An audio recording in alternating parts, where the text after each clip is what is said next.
Hi, welcome to Healing Humanity. My name is Dina, and I want to talk to you today about the meaning of healing.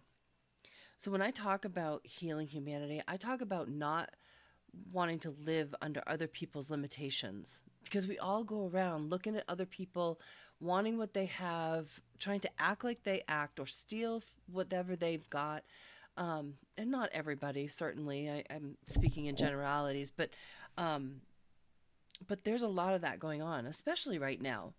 And I just want you to know that once you decide to change, once you decide to open your mind, nothing can stop you.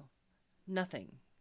Um, you know, having having those limitations that other people set upon themselves and you owning them for yourself, it, it it's not going to allow for you to grow, obviously, and it's not going to allow for God to change your life. It's not allowing for him to correct you, and it's not allowing for him to build you or to allow you to find joy in your life. And isn't that what we all are here for, is to live in joy and to do God's work? You know, we watch others as they rise and as they thrive, and we feel like this sense of lack and this jealousy towards others. But there's a way out of that, and that's what healing is all about, is to release all of the things that are just weighing you down, all the baggage that keeps you from being able to find the joy, find the love, find the sense of satisfaction that you're looking for. Because a lot of us that are out here, no matter how much money you spend, no matter what vacations you go on, you still return to the same life, and you still return to the same feeling like you need something, and you're just not finding it. That there's something out there for you, but you just can't grasp it. You don't know what it is. Well, what that is God. It's God's guidance. It's his way of living your life in a way that you look to him for his guidance, his assistance, his answers, and it allows you to focus on the truth, for one, but it also allows you to find that joy, that peace, that sense of satisfaction that you can't get anywhere else. You just can't. Um, and aren't you tired of seeing other people enjoy and watching them thrive spiritually and wondering, like, why can't that be me? It's because you're not allowing your mind to be opened. And I say that because um, I have come across in the last several years a lot of people that are not receptive to God's wisdom, that are not open to new concepts, are not open to new information, want the status quo to continue, even though it's right in your face and you know that it's not. They will not. They will refuse to focus on the truth that's right before them. There's a lot of arrogance in the world, and we have to we have to heal that. We have to get over that to be able to heal ourselves from our heart center, from our mind, um, both equally, not just one or the other. You can have a strong mind, and you can have a drive, and you can gain monetarily, but if you're missing that heart piece, you're missing the entire value of being human here on earth. Having an open mind, to do that, you have to do it 365 days a year, 24/7. And I've talked about this, in the past, and I think it's important to bring it up again. Having an open mind 365 days a year, it requires you to be open to wisdom, new wisdom, no matter where it might come from. And of course, we all have to vet the information that we're getting. Not all information is valuable, and not all is true. So you have to vet the information that's coming to you. And we all get, at times, we may wake up differently. We may um, have spiritual awakenings that are differing from other people's, even other people in our own family. We don't all wake up the same. So we're not all shared the same information. So you have to understand that. Some of us have more information than others. Some of us have less. Some of us, see different things than others. So it's a matter of absorbing the wisdom that's being shared with you and determining and testing whether or not it's true. It's releasing the desire to feel like you know everything already, to be so arrogant that you can't see what's right in front of you or being presented to you. You have to stay humble. You have to be in a state of humility in order to receive the wisdom and the truth that's being brought to you, and have that teachable spirit. God doesn't want to waste his time. There's too many people in the world for him to waste his time on someone who's not going to listen. He will continue to circle back. He'll continue to test you to see, are you ready right now? Are you, another month, are you ready now? Are you ready now? But he's not going to stay and force you. We all have free will, and he's going to allow you to use it. And it's depending on how you use it as to whether or not you reach and attain that status of joy and peace in your heart and in your life, as to whether or not you are using his wisdom, testing the wisdom, being in a state of humility, and having that teachable spirit, being open to what's being presented and shown to you. Because it's all... I was watching a movie this weekend, and it's called Frailty, and it's with Matthew McConaughey, and I couldn't help but think, and this is a little bit of how my brain works, but I could not walk away from that movie without saying, wow, God showed him so many years ago, Matthew McConaughey showed him so many years ago what path he was going to be traveling and what truths he wanted him to understand and know. And he had no idea. I'm assuming. I think this was before he woke up to God's calling to his life. But God shows us throughout our whole life. He shows us the things that he wants us to know. And I couldn't help but think that when I was watching this movie. A friend of mine says, well, it was about a serial killer. Sort of. But on the underlying truth of that is about a man doing God's work, and upholding God's desire and working for God.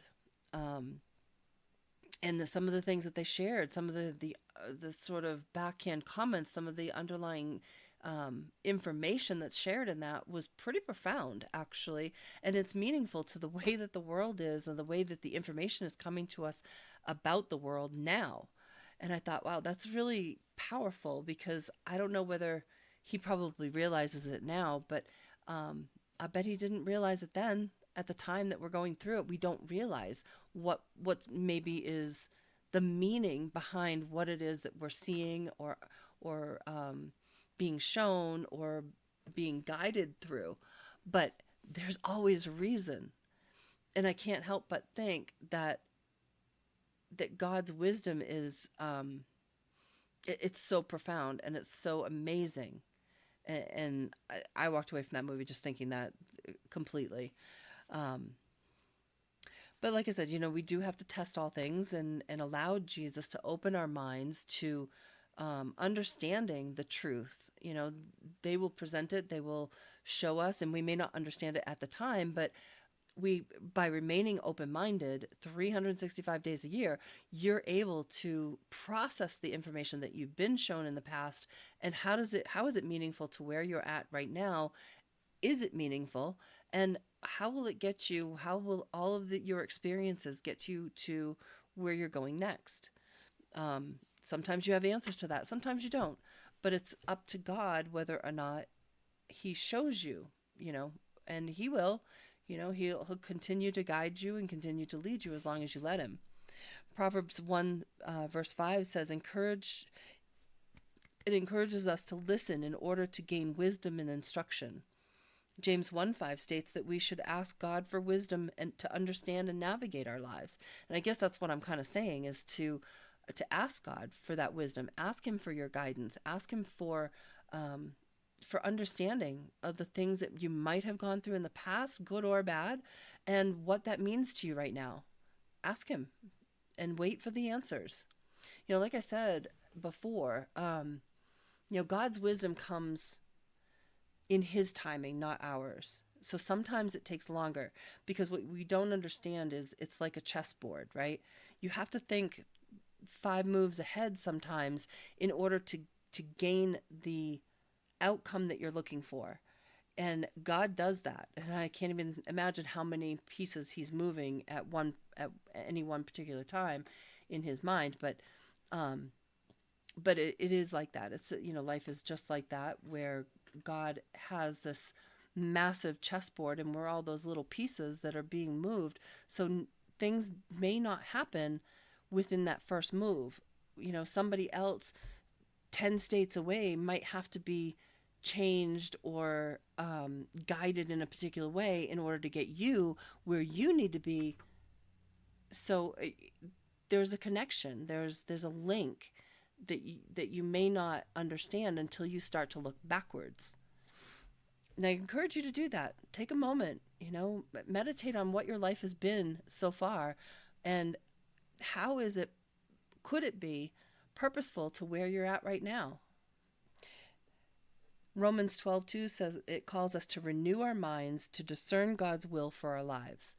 To empty your mind, to open it up to whatever is being shown to you. And it could be anything. It could be new people in your life. It could be relationships that you currently have in your life that are trying to show you something or to teach you something.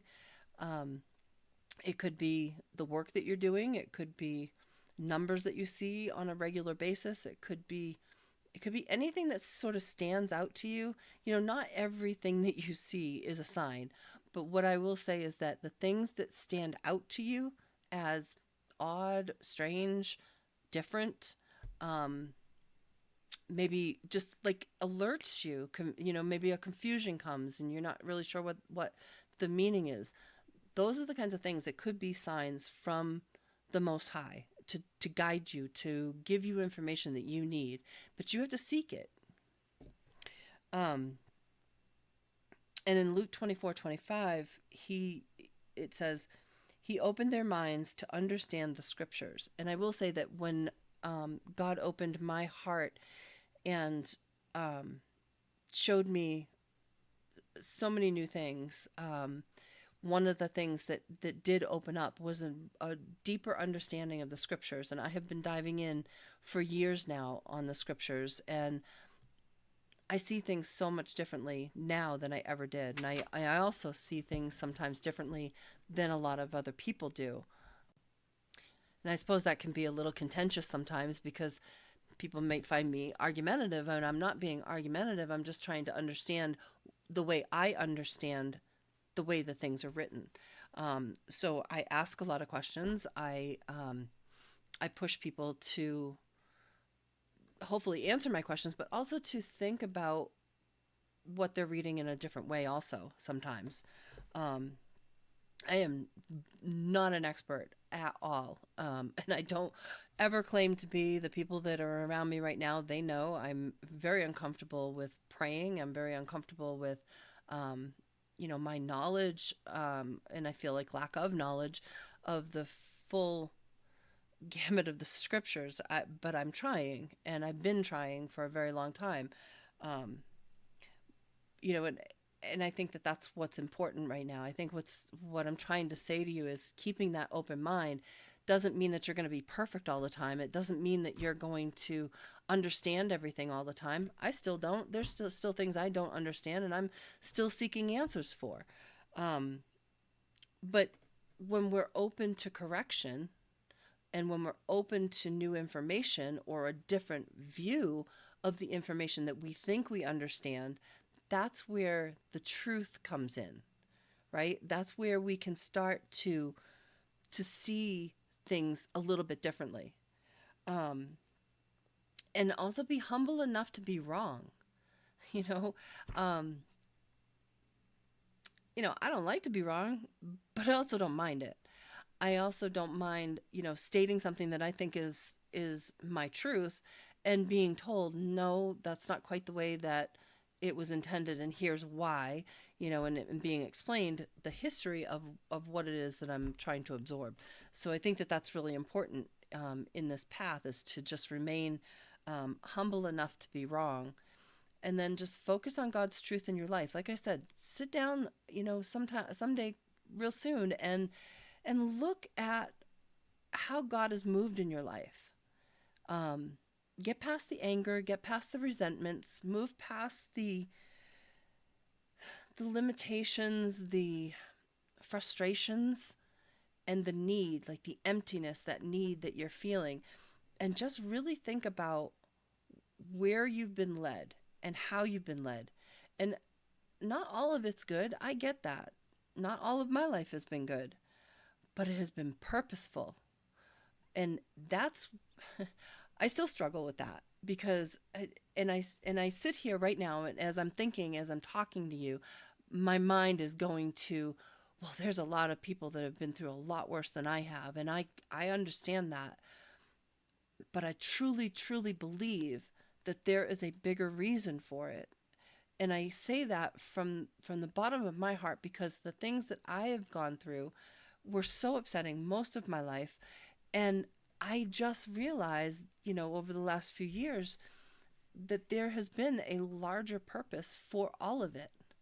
And and that's hard to admit, right? That's hard to acknowledge, that the crappy things that happen in our lives and the things that we would go back and change are the exact things that we shouldn't go back and change, because they made us who we are, or they formed our lives in a way that was so purposeful and so exact to put us where we are in our adulthood, that if we went back and changed it, we wouldn't gain the knowledge, we wouldn't gain the freedom that we might have later on in life. So I guess I would just say, really think about it. Think about everything that's happened, and could there be a bigger purpose for that in your life somehow? Because I know in mine there definitely has been. And like I said, it's not easy to admit that. It's not easy to think about that. Um, I you want to stay mad. You want to stay um, just pissed at what you know people might have done to you, or how they treated you.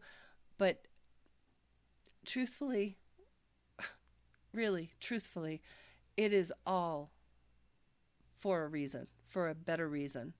And if you just flow with that and you allow it to go through you, it doesn't mean you have to go backwards. Doesn't mean you have to keep people in your life. It doesn't mean that you have to, do anything different than what you're doing right now. But it is a realization that you should make, that because it helps you to let go, and it helps you to understand that there's something bigger out here than just us, much bigger. Um, and it helps you, to move from a state of despair and weakness, or inaction, actually, into a position of strength and victory. And that's how I'm feeling right now. I feel a sense of peace. I do feel a sense of victory. Um, I don't feel as frustrated or angry when I think about the past, because I'm coming to terms with the fact that it has been purposeful, and I'm trying to be appreciative of that, which I think that's probably the hardest part, is to be appreciative of it. First you fight it, first you don't understand it, but then you get to a point where you start to accept it, and that there is something bigger in your life, something bigger guiding you, and then you have to start to appreciate it. And that's where that, at least for me, that's where I'm toggling back and forth, and then I find my mind kind of going, well, it probably was purposeful, but what if it wasn't? And I'm just, making that up in my head. But the more I look at it, the more I realize that it truly the things that happen in our lives in our past do have a lot of meaning and do um, form us to who we're supposed to be. So anyway, until next time, just keep seeking growth, living with intention, and choosing restoration for yourself every day. That's what's really important. That's how we all heal. And don't you deserve to heal? I think you do.